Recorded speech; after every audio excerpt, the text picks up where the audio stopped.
It's no secret that the California housing bubble has popped with hardships spread wide. Real estate expert Robert Kiyosaki predicted all of this would happen back in 2005, but most people didn't listen. It's the biggest financial bubble in the history of the world. So I have the benefit of traveling the entire world. All markets go up, all markets come down. So the market will come back.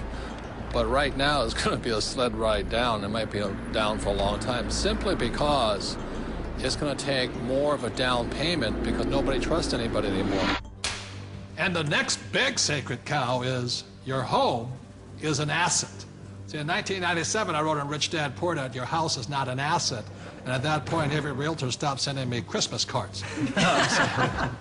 Because your home is not your asset. Your home is actually your bank's asset if you could read a financial statement.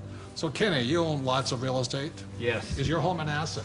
No, not my personal residence. A lot of people are in trouble today? Yeah, it doesn't produce any revenue. Right. You know, I pay the bank every month. It's the bank's asset. Yeah, and what everybody's to tell me, my house has appreciated in value. Again, that's capital gains versus cash flow. And what the people are finding out now that the real estate market has crashed, and this is all over the world, the value of their home has been sucked out.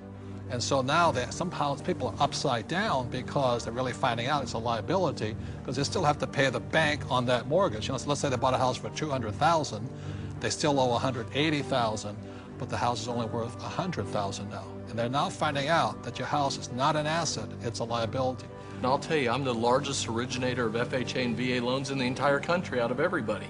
I rent. What does that tell you? But as an accountant, is a house an asset? Oh, no, you know, the bank considers it, you know, they'll say it's an asset, and the financial planners will say it's an asset, but the reality is it's not an asset unless it's putting money in your pocket. And a house just drains money from your pocket. And the thing that one of my little pet peeves is that people say, well, if you own a house, though, you get a deduction for the interest. Yes, but it's money out of your pocket, and the best you can get is 40 cents on the dollar. Okay, so you're given $1 and you get 40 cents back. You're still out 60 cents. It's not difficult math. Your home is shelter. It's a place to raise a family, but it's not an asset that you're ever going to make money on. It's not a financial asset. No, you might make money in an uptrending market, but today the market's trending down.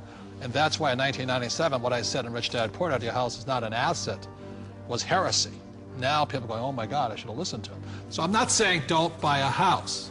I'm saying just don't be financially ignorant and call your house an asset if it's taking money out of your pocket. Because Kim and I own 2 houses, one here in Arizona and one beautiful beach house in Hawaii, and they're our biggest liabilities. People did think, especially in the high times, you know, when the markets were high, they did think their house was an asset. And people, even if they had their mortgage paid off, they were borrowing against their house and putting it into the stock market or wherever they were putting it. So not only were they getting crazy mortgages, but they were taking money out against their house in second, third mortgages. Well, and they were doing it for things like vacations and boats and cars and other things like this. And the reality is the reason they were doing that is because they got to deduct the interest off their taxes. And so they thought that, well, this is okay because I get a deduction. But just because you get a deduction doesn't make it a good thing to do. Well, one of the big mistakes people make is over-improving their house. You know, they put in a $50,000 swimming pool and it brings them $20,000 worth of value. Well, the way I look at it is you just bought a $30,000 babysitter. 50% of the mortgages in Reno are underwater, meaning that the mortgage is greater than the value of the property. All right, and this affects the whole community because people aren't able to sell their homes and move to a place where they can get a better job. The neighbors aren't going to sell their house because values are so far down. So this has affected entire communities. And again, we've heard people say that your home is an asset. Well, we're talking here about financial education, and this is one of the biggest financial lessons that our country has had to learn, a very hard way, that your home is not an asset. This has happened before, and what's going to happen is new laws will come in, new credit will be loosened again here years from now, and the prices will come up again, and people will do it again. It's about a 20-year cycle as in anything. The point here is this is the best time to be buying real estate. If you are a first-time home buyer, this is your best time. Just don't call it an asset. You know, this is the best time to getting back in the market. And that's why it takes financial education. The reason I'm in real estate is for one reason. It's debt. It is one of the easiest assets to get debt on is real estate. But if you're going to use debt, you've got to be highly financially intelligent. Otherwise, if you're not intelligent, just keep calling a house an asset. We're talking a lot about assets, and there are 4 primary asset classes. One is business. As an entrepreneur, you own a business. Number 2 is real estate, and we love rental properties that cash flow, real estate that puts money in our pocket every single month.